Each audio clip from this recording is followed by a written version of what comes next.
اور انسان ایک بہترین زندگی گزارتا ہے۔ کوئی پریشانی اس کو نہیں چھو سکتی، کوئی ٹینشن اس کے پاس نہیں آتی، اور ہر مرد اس عمل کو کر سکتا ہے، ہر عورت اس عمل کو کر سکتی ہے۔ کرنا آپ نے اس طرح سے ہے کہ آپ کا جو بھی مقصد ہے، آپ جو خاص مقصد رزق کے حوالے سے ہے، چاہے کسی کا کاروبار ڈوب رہا ہے وہ کر لے، کسی کو رزق اور دولت کی تنگی ہے وہ کر لے، جس کو جو پریشانی ہے رزق کے حوالے سے وہ اس کے لیے اس عمل کو کر سکتا ہے۔ کرنا آپ نے اس طرح سے ہے کہ سب سے پہلے آپ نے درود پاک پڑھ لینا ہے، درود ابراہیمی پڑھ لیں 11 مرتبہ، ویسے بھی درود پاک کی بڑی فضیلت ہے۔ اس کے بعد آپ نے سورۃ قریش پڑھ لینی ہے۔ اس صورت کے بارے میں تھوڑا سا بتانا چاہوں گا۔ قریش کا قبیلہ نبی صلی اللہ علیہ وسلم کے جد اعلیٰ کسی بن کلاب کے زمانے تک حجاز میں منتشر تھا۔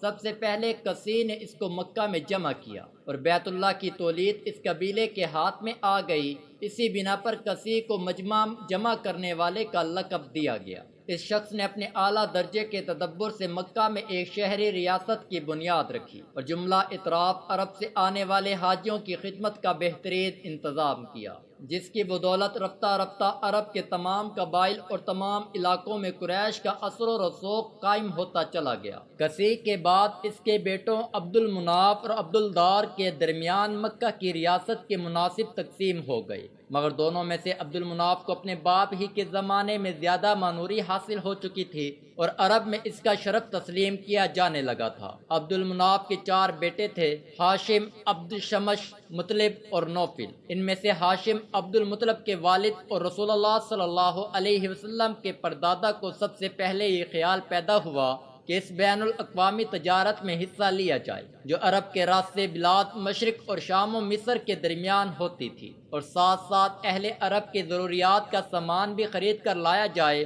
تاکہ راستے کے قبائل ان سے مال خریدیں اور مکہ کی منڈی میں اندرون ملک کے تجار خریداری کے لیے آنے لگے۔ یہ وہ زمانہ تھا جب ایران کی ساسانی حکومت اس بین الاقوامی تجارت پر اپنا تسلط قائم کر چکی تھی، جو شمالی علاقوں اور خلیج فارس کے راستوں سے رومی سلطنت اور بلاد مشرق کے درمیان ہوتی تھی۔ اس لیے جنوبی عرب سے بحیرہ احمر کے ساحل کے ساتھ ساتھ جو تجارتی راستہ شام و مصر کی طرف جاتا تھا، اس کا کاروبار بہت چمک اٹھا تھا۔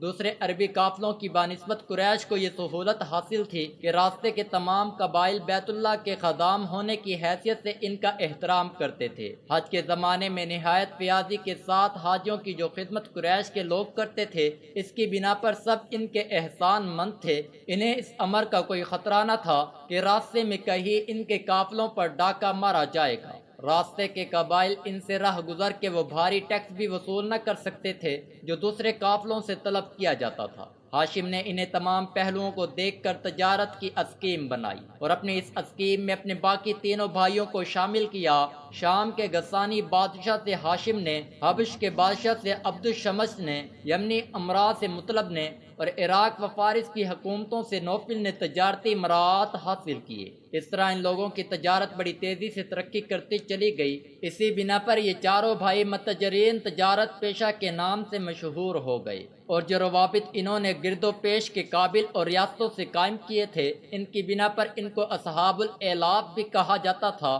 جس کے معنی الفت پیدا کرنے والوں کے ہیں۔ اس کاروبار کی وجہ سے قریش کے لوگوں کو شام، مصر، عراق، ایران، یمن اور حبش کے ممالک سے تعلقات کے وہ مواقع حاصل ہوئے، اور مختلف ملکوں کی ثقافت و تہذیب سے براہ راست سابقہ پیش آنے کے بعد ان کا معیار دینش بینش اتنا بلند ہوتا چلا گیا کہ عرب کا کوئی دوسرا قبیلہ ان کی ٹکر کا نہ رہا۔ مال و دولت کے اعتبار سے بھی وہ عرب میں سب پر فائق ہو گئے اور مکہ جزیرت العرب کا سب سے زیادہ اہم تجارتی مرکز بن گیا۔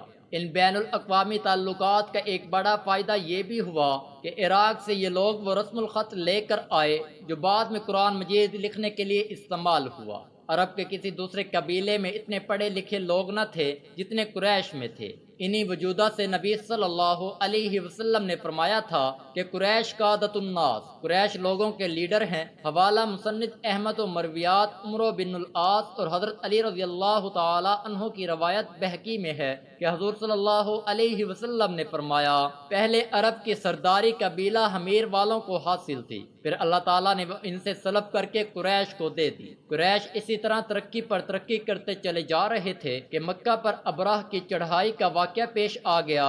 اگر اس وقت ابراہ اس شہر مقدس کو فتح کرنے اور کعبہ کو ڈھا دینے میں کامیاب ہو جاتا تو عرب میں قریش ہی کی نہیں خود کعبہ کی دھاک بھی ختم ہو جاتی۔ زمانہ جاہلیت کے عرب کا یہ عقیدہ متزلزل ہو جاتا کہ یہ گھر واقعی بیت اللہ ہے۔ قریش کو اس گھر کے خادم ہونے کی حیثیت سے جو احترام پورے ملک میں حاصل تھا وہ یک لخت ختم ہو جاتا۔ مکہ تک حبشیوں کی پیش قدمی کے بعد رومی سلطنت آگے بڑھ کر شام اور مکہ کے درمیان کا تجارتی راستہ بھی اپنے قبضے میں لے لیتی اور قریش اس سے زیادہ خستہ حالی میں مبتلا ہو جاتے جس میں وہ کثیر انقلاب سے پہلے مبتلا تھے۔ لیکن جب اللہ تعالیٰ نے اپنی قدرت کا یہ کرشمہ دکھایا کہ پرندوں کے لشکروں نے سنگریز مار مار کر ابراہ کی لائی ہوئی 60,000 حبشی فوج کو تباہ و برباد کر دیا اور مکہ سے یمن تک سارے راستے میں جگہ جگہ اس تباہ شدہ فوج کے آدمی گر گر کر مرتے چلے گئے، تو کعبہ کے بیت اللہ ہونے پر تمام اہل عرب کا ایمان پہلے سے بدر جہاں زیادہ مضبوط ہو گیا اور اس کے ساتھ قریش کے دھاک بھی ملک بھر میں پہلے سے زیادہ قائم ہو گئی۔ اب عربوں کو یقین ہو گیا کہ ان لوگوں پر اللہ کا فضل خاص ہے۔ وہ بے کھٹکے عرب کے ہر حصے میں جاتے اور اپنے تجارتی قافلے لے کر ہر علاقے سے گزرتے۔ کسی کی یہ جرت نہ تھی کہ ان کو چھیڑتا، انہیں چھیڑنا تو درکنار، ان کی امان میں کوئی غیر قریش بھی ہوتا تو اس سے کوئی تعارض نہ کیا جاتا تھا۔ اس کے بعد آپ نے 41 مرتبہ سورۃ القریش پڑھ لینی ہے، یہ آپ کی سکرین پر شو ہو رہی ہے۔ لإیلاف قریش ایلافہم رحلۃ الشتاء والصیف فلیعبدوا رب ھذا البیت الذی اطعمہم من جوع وآمنہم من خوف۔ ترجمہ: قریش کے مانوس رکھنے کی وجہ سے، یعنی سردیوں اور گرمیوں کے سفر سے ان کو مانوس رکھنے کی وجہ سے، اس لیے انہیں چاہیے کہ وہ اس گھر کے مالک کی عبادت کرے جس نے بھوک کی حالت میں انہیں کھانے کو دیا اور بدامنی سے انہیں محفوظ رکھا۔ 41 مرتبہ سورۃ القریش پڑھ لیں اور کوشش کریں کہ ایک ہی نشست میں پڑھ لیں، وضو کر لیں، درود پاک پڑھ لیں، اس کے بعد 41 مرتبہ سورۃ القریش پڑھ لیں اور پھر اپنے اللہ سے دعا کریں جس مقصد کے لیے آپ یہ وظیفہ کر رہے ہیں، اس مقصد کے لیے دعا کر لیں اور آخر میں پھر آپ نے 11 مرتبہ درود ابراہیمی پڑھ لینا ہے۔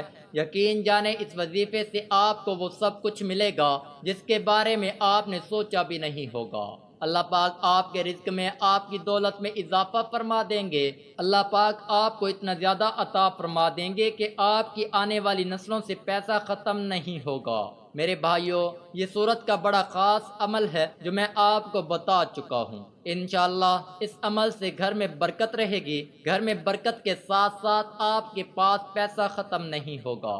پیسہ جیسے ہی ختم ہونے والا ہوگا اس سے پہلے ایک نئی دولت آ جائے گی۔ تو میری اللہ پاک سے دعا ہے اللہ پاک ہم سب کو نیک اعمال کرنے کی توفیق عطا فرمائے۔ ایک مرتبہ سب مل کر درود ابراہیمی پڑھتے ہیں۔ اللہم صلی علی محمد وعلی آل محمد کما صلیت علی ابراہیم وعلی آل ابراہیم انک حمید مجید۔ اللہم بارک علی محمد وعلی آل محمد کما بارکت علی ابراہیم وعلی آل ابراہیم انک حمید مجید۔ میرے بھائیوں، اس وظیفے کو زیادہ سے زیادہ لوگوں کے ساتھ شیئر کر دیں تاکہ لوگ اس عمل کو کریں اور اس سے فائدہ حاصل کریں۔ اپنا خیال رکھیے گا۔ اللہ حافظ۔ اللہ ہم سب کا حامی و ناصر ہو، آمین ثم آمین۔ ناظرین، کمنٹ باکس میں اللہ تعالیٰ کے 99 ناموں میں سے ایک نام ضرور لکھیں۔ ویڈیو اچھی لگی ہے تو ویڈیو کو لائک کر دیں، چینل کو سبسکرائب کر لیں۔ جزاک اللہ، شکریہ۔